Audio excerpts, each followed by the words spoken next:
Everything that I make is kind of inspired by something from the past. Most of my pieces do start as demos for my classes.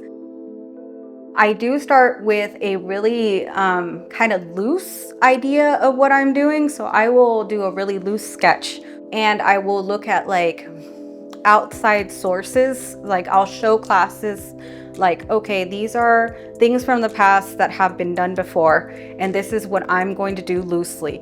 And then I'll start making. And when I'm making, I'll continue to add things to it until I'm just like, okay, I think if I add any more, it's going to be convoluted and it's just too much. And I think it's just a process of me making that kind of makes me realize when to stop. It's more of an intuitive thing than anything. Like I don't plan things. It's more of like, okay, I'm just gonna go until like my head tells me to stop. It's like how I cook, basically. Mentally, I struggle with depression and sometimes, yeah, actively I wish I could die, but sometimes it's just wish I wasn't here. So I deal with that a lot.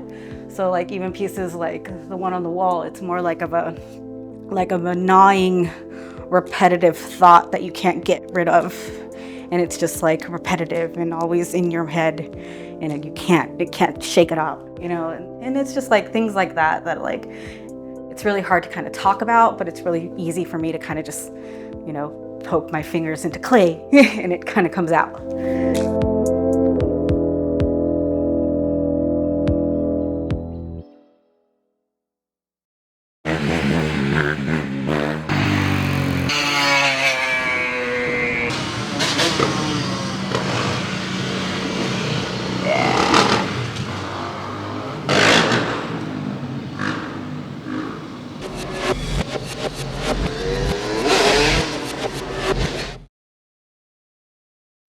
I think that a lot of my work is vulnerable, highly vulnerable.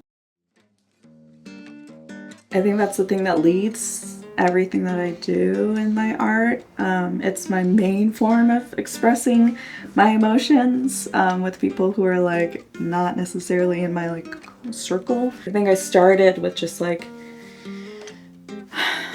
painting moments or like intimate moments like at home, and that felt kind of, you know, just like here's a peekaboo into my life to people who don't necessarily have that. But it's like, yeah, it's my way of processing, so it feels very vulnerable. It feels kind of like, and even in like this conversation, like I kind of have to like share more about myself in order to kind of convey what my process is, because it is about that. I think what scares me about my work right now is that I don't know what's gonna happen with it. I'm like trying to just put something on a canvas and like see, you know, like that's why that, and I know that might just be a me factor, but like that's wild to think about. Just do it. Yeah, I think the practice is also like learning how to continuously let go. So maybe that's my reflection, is that it's just like letting go is a process of letting go. I don't know. Yeah.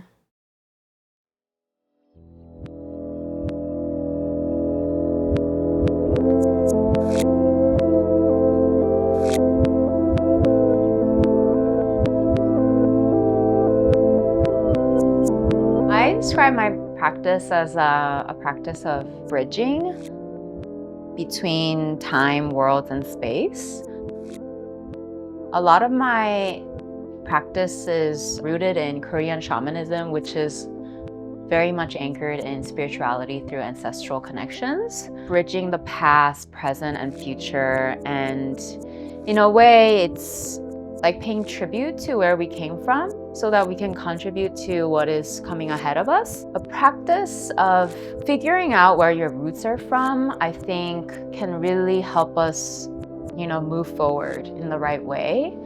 I like resonate with that a lot in Korean culture and shamanism because of the strong connection to our ancestors. So I would say also spirituality is very closely tied to my art practice too. And that's kind of like where it comes from. And I view my paintings as messages from my ancestors, and it kind of like goes from there. Yeah.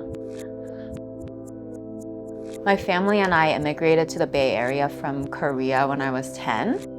And we moved to a very prominent white people town in East Bay. And my mom was really the only Korean woman that I knew for a while. And I think that made a big impression on me, how I connect with my mom.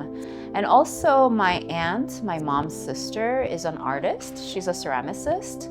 So I've been around art like since I was a baby. Like she taught me how to draw and paint. So I've always, I think because of that, I've always closely tied my like making art with my aunt and my family and my mom too. She was just always very supportive of my art. And one of the first few paintings that I made when I first started really pursuing this was inspired by my mom. And then I think it really grew from there. Like, oh, I feel really inspired by my mom. And then kind of like climbing up the ladder of like ancestors, like my grandma, my great grandma, and then realizing there's this whole tree of people who are protecting me, guiding me. And the closer I get to them, like by praying or meditating and thinking about them, like the clearer their guidance gets. So I think it like grows over time.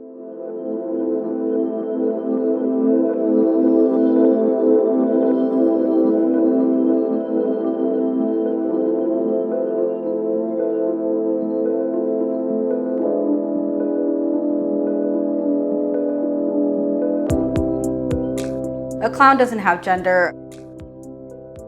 A clown is just out there for entertainment. A clown kind of hurts themselves, kind of just, you know, to express themselves. And a clown is just freedom. I've been told no my whole life, like, no, you can't do that. No, you're not pretty enough. You're not tall enough. You're not this, you're not that. You're not, like, you're not good enough. I wish, you know, I could tell my younger self, like, don't listen to the no's. I wish I could relive like all the times where I kind of just let those no's stop me, because like now I'm about to be 39 and I feel like I'm barely letting myself do all the things that I stopped myself from doing because I've always listened to those no's.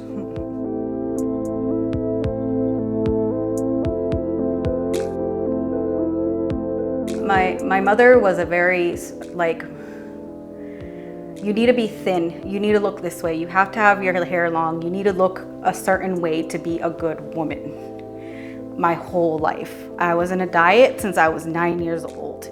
So being ugly was very like told to me since I was very, very young.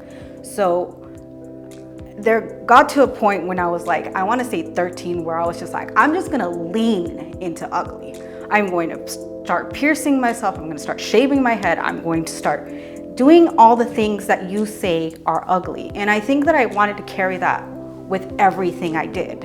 It was like a point of rebellion. I'm like, you think this is ugly? I'm going to show you ugly. And I just did that with almost everything I could do, like everything. Like the way that I decided to dress, the way that I decided to wear my makeup, the way that I pierced my face, every tattoo I like chose. I was like, you think that's ugly? I like it. I want it. I don't want to be pretty. I want to be ugly. Like, I want to show you ugly. And there's like a power in that. Like, there's something different like in that ugly that you can't look away. And I want you not to look away.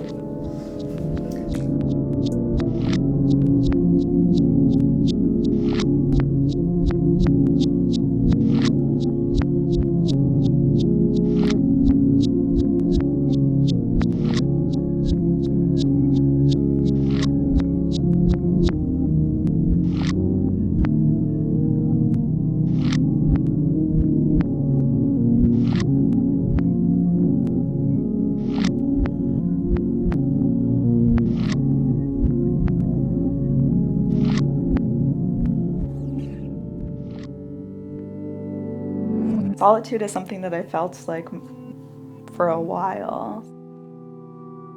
So I think that when I process my feelings and process like an emotion, it only comes in like the form of one person or something. It also reminded me of that photo series that I have where I'm cosplaying my grandma. Part of that series was also like me realizing the stories that she tells like often don't have many people involved in them, and she's been a person that I admire and, you know, love deeply, and she's independent. I think the women in my family are highly independent, and so the solitude is kind of like a theme that's not just me, it feels like, but something that just kind of I've learned by just being around women who can like self-sustain. I feel like recently I've learned that like, oh, you can like move through the hard times with people, and like, you know, and like it's not just about like how we are experiencing it in ourselves.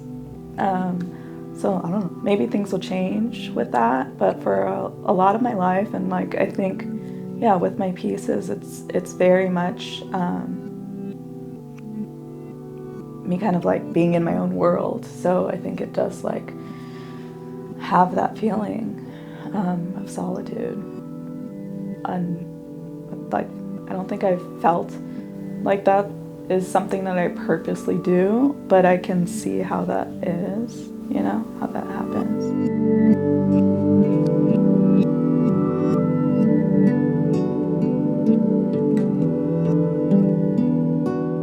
So that drawing actually came from a picture I took of my mom and my sister-in-law. And I love my sister-in-law. You know, like sometimes I go over to my mom's house and she's there too, and we all hang out. And then my mom will be like, okay, 눕자, you know, like let's lay down. And then we just kind of all get horizontal, and then we like talk from that position. But I think it's, you know, like it is like a lighter, more playful topic of our culture. A lot of like Korean people in my life are Korean women. So it's just a lot of memory for me. I don't really see them as me. I really see it as a representation of women around me. And I think it kind of, for me, I view my paintings as a practice of empowerment as well. And also being a Korean woman, I think I struggled a lot with like patriarchy and misogyny, and kind of figuring out how to undo all of that and decondition everything that's been kind of thrown at us since a very, very young age. Like my dad used to always tell me to, you know, he always wanted to mold me in this certain stereotypical way. And I think I really wanted to escape that. And when I started painting, it was a way for me to kind of like fight that and find my own empowerment through it. I don't have family here other than my immediate family. All my extended family is in Korea. So I don't get to have these little moments like, you know, in a Korean household, they always bring out a plate of fruits or something, you know, just these little dynamics that I never really had a chance to experience because we moved to America when I was so young, and we're kind of siloed from our extended family. So yeah, it's really precious to me too. Yeah, yeah.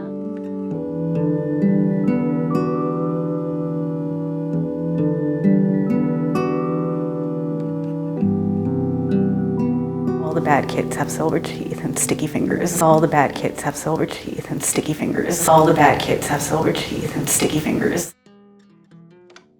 I took care of my 3 younger sisters, and I basically had to take care of them everywhere I went. Because I was a teenager, I did not know how to take care of them without just, you know, giving them candy and sitting them in front of a TV and being a child with them. The youngest one had all the front teeth be silver because they rotted away because of soda and candy.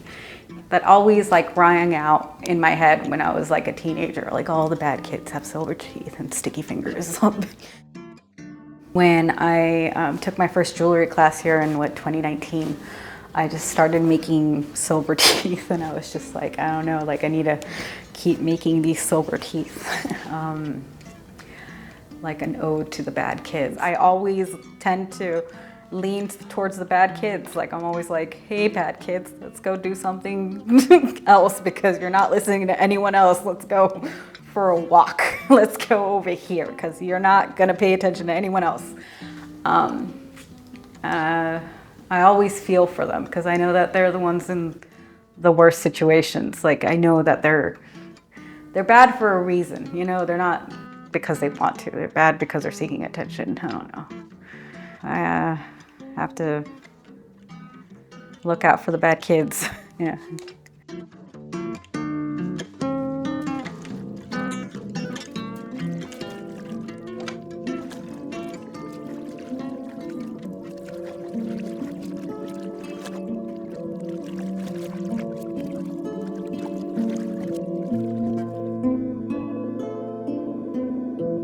I feel like I was always kind of led to be a very responsible child, a very independent person, and like when I realized that like I can't necessarily expect everything.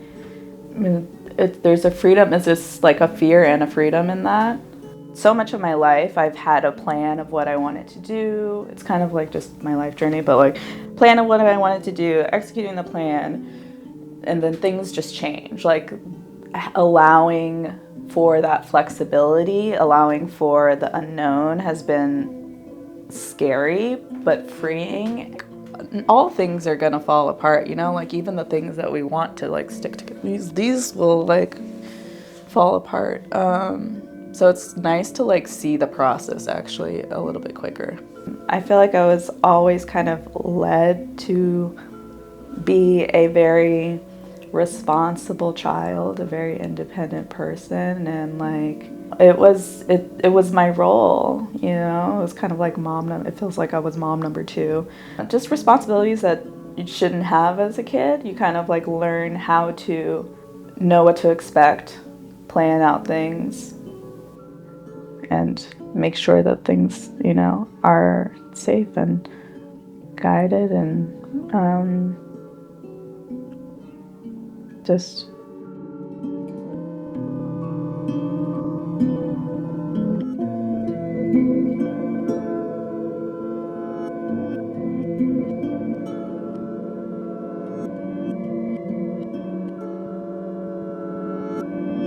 coming from Korea and then living in America and kind of being in between, and then perhaps not feeling like there's a home. Like, what is a home for a person like me?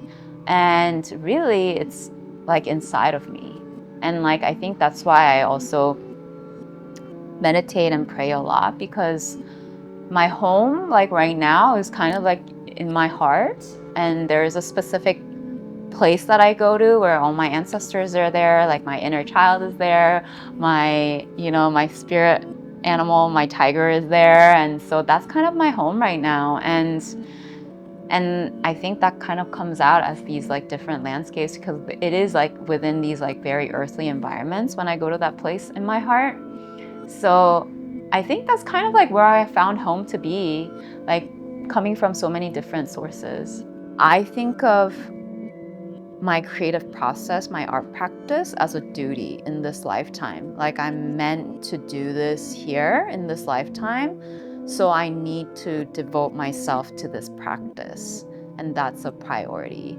And if, for me, like from my point of view, if people can find that duty, like that thing to be devoted to in this lifetime, and be really responsible for it, I feel like that's the way to kind of go forward. And I feel like that's the way we can be in harmony. Yeah.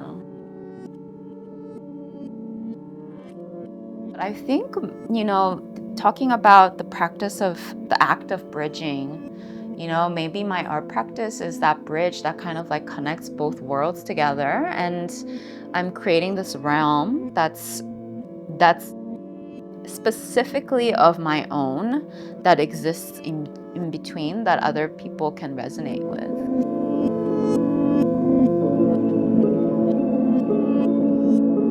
I want to make things to break.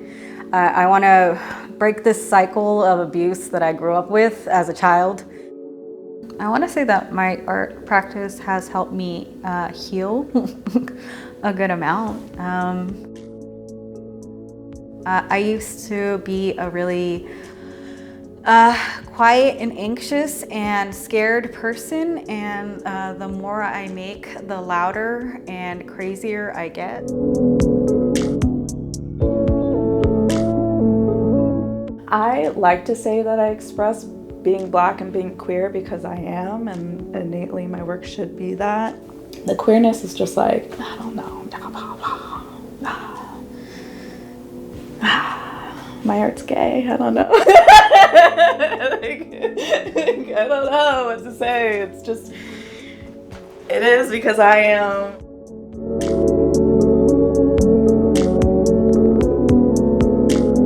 I don't see like the act of bridging as a way to get to someplace. I think it's almost like traveling back and forth, traversing through different realms and different time. Spirituality makes things circular versus linear. Femininity in itself is not linear. So for me as a woman to practice that, it feels like I'm embodying who I am as a woman.